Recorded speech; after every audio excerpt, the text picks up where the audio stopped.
Pranay, official briefing कब तक हो सकती है इस पूरे मामले को लेकर, इस हमले को लेकर? क्या होगी और होगी तो कब तक होगी? देखिए, इस समय सुबह का करीब 5 बज रहा है मॉस्को के अंदर, इसलिए इंतजार किया जाना चाहिए कि कुछ देर बाद कोई आधिकारिक बयान दिया जाए। हालांकि मुझे लगता है कि इसके अंदर जब तक कि कोई पुख्ता जानकारी रूस की सुरक्षा एजेंसियां नहीं जुटा लेंगी, साथ ही जब तक कि उनके पास इस पूरे नेटवर्क को लेके कहां से ये शुरू हुआ था, किस जगह पर आया, तब तक कि वो मीडिया के सामने आके किसी तरीके का बड़ा बयान देके या कोई दावा जो है वो तब तक नहीं किया जाएगा, क्योंकि रूस का सिस्टम डिफरेंट तरीके से काम करता है।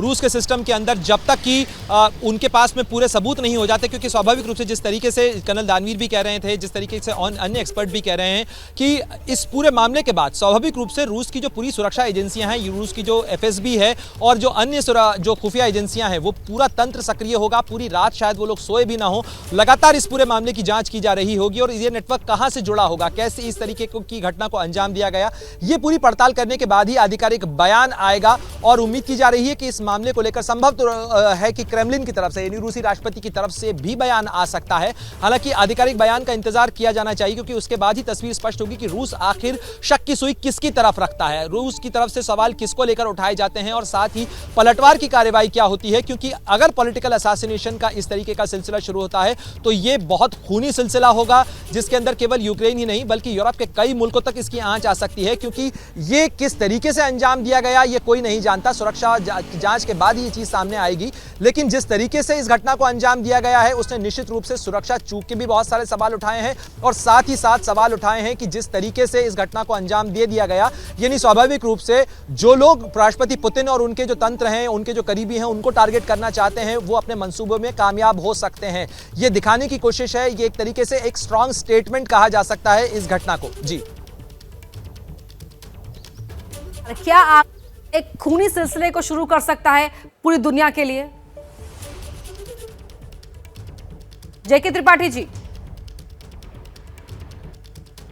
जी, क्या आपने मुझसे सवाल पूछा? एक बार दोहरा दें प्लीज। सर, मेरा सवाल ये था कि रूस के पलटवार के बाद क्या एक बार फिर हम लगातार यहां पूरी दुनिया के लिए खूनी खतरा कह सकते हैं कि मंडराने नजर आ रहा है, मंडराता हुआ? देखिए, अपना पॉलिटिकल असैसिनेशंस तो अभी और होंगे। अब इस हमले के बाद तो रूस भी अपना काउंटर अटैक करेगा और ये पॉलिटिकल असैसिनेशंस सिर्फ यूक्रेन में ही नहीं, मुझे डर है कि शायद यूएस तक इसकी आंच पहुंचेगी, यूएसए तक।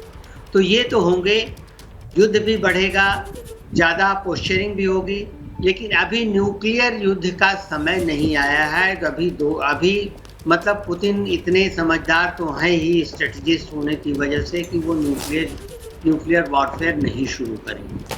लेकिन ये है कि everything less than nuclear warfare will be on Ukraine. और जहाँ तक रही बात ये कि यूक्रेन के साथ जो युद्ध लोग कहते हैं कि बहुत ज़्यादा खींच रहा है, रूस की असफलता है वगैरह वगैरह, तो मैं एक चीज़ ये कहना चाहता हूँ कि लीबिया लीजिए, कुवैत लीजिए, इराक लीजिए, सीरिया लीजिए, यहाँ देखिए युद्ध कितने दिन तक चला था, जबकि एक ओर अमेरिका जैसी महाशक्ति थी और दूसरे ओर ये छोटे छोटे देश थे, तब भी महीनों चला, 8 महीने 10 महीने तक भी चला लीबिया का युद्ध।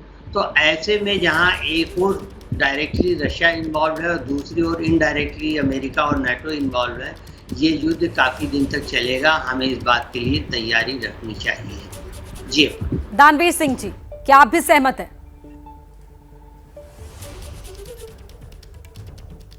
हाँ, बिल्कुल पूरी तरह सहमत है। और न्यूक्लियर की बात हो रही है, आप भी उसकी बात कर रहे हैं, जेके त्रिपाठी जी भी इसकी बात कर रहे हैं। तो अगर डिफेंस की जो टैक्टिक्स के तौर पर अगर मैं आपको ये बताऊं, जब हम डिफेंस की बात करते हैं, एक ऑफेंस की बात होती है, एक डिफेंस की बात होती है। अभी ऑफेंसिव जो ताकतें हैं वो रूसी ताकतें हैं और डिफेंसिव ताकतें जो है वो यूक्रेन और यूक्रेन के समर्थक हैं। उसके अंदर ये भी सिखाया जाता है कि अगर आपके अस्तित्व पर सवाल खड़ा हो जाए तो आप अपने ही न्यूक्लियर प्लांट्स के ऊपर हमला करके रेडिएशन फैलाएं, जिससे कि आक्रमण करने वाली जो ताकतें हैं, फोर्सेस हैं, उनका भारी नुकसान हो।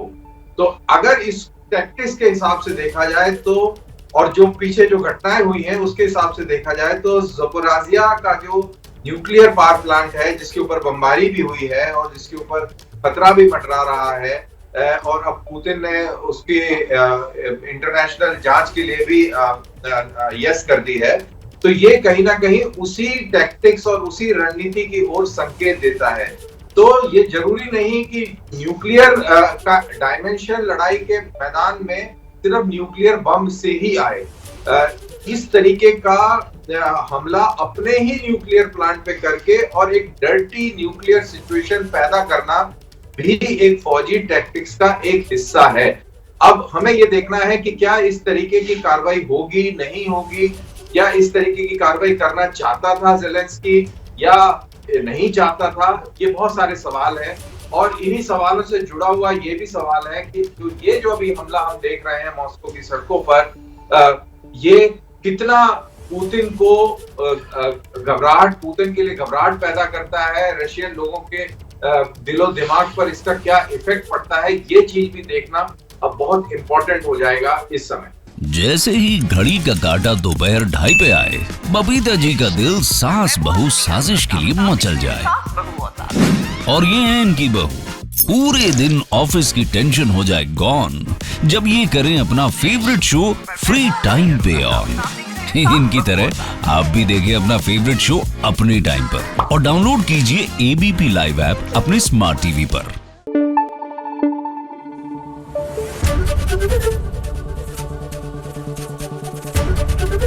एबीपी न्यूज आपको रखे आगे।